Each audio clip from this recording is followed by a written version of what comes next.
Fa izay ihany koa nivadiantsika tanteraka makany amin'ny sehatra ny kolotsaina indray. Manan-karena ny sehatra ara-kolotsaina na eto amintsika na koa ho andry zareo vahiny nampahafantarina ny programa ho an'ny 3 volana voalohany amin'ity taona 2024 ity ho amin'ny Institut Français de Madagascar tetsy amin'ny ivotoerana izay misy an'izy ireo tamin'ity herinandro ity.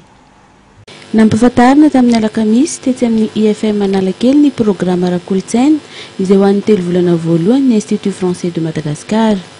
Maro dia maro ireo hetsika izay hita sy ho tontosaina ka nitondran'ny tompon'andraikitra fanazavana ny mahakasika ny programa mandritra ny volana janoary, febroary ary ny volana martsa.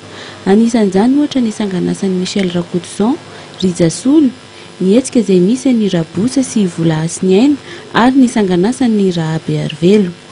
Ho an'ny volana janoary manokana dia hanandanja indrindra ny kanton'ny teny sy ny asiny izay azo songadinina indrindra amin'ny alalan'ny fahaiza-manaon'ireo mpanatotoza. Eo ihany koa ny dihy sy ny hira ary ny kanto maro samihafa. Ny FM moa dia ivotoerana ahafahan'ny tanora sy ny rehetra mampitombo fahalalana amin'ny alalan'ny biblioteka sy ny mediateka izay ohatra fotsiny ihany amin'ireo izay tanterahan'izy ireo.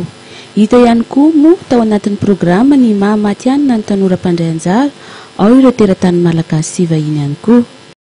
Dia ny sehatra ara-kolotsaina iny kosa no ametrahako ny veloma mandra-piaona amintsika rehetra any an-tokantrano indray makasitraka antsika rehetra tsy nisaraka tamin'ny fahitalavitry ny MATV manome fotoananao kosa ny sampana fampalalam-baovao amin'ny herinandro toy izao amin'ny ora mahazatra amin'ny 7 ora ny teny malagasy ary amin'ny 7 ora kosa ny teny frantsay.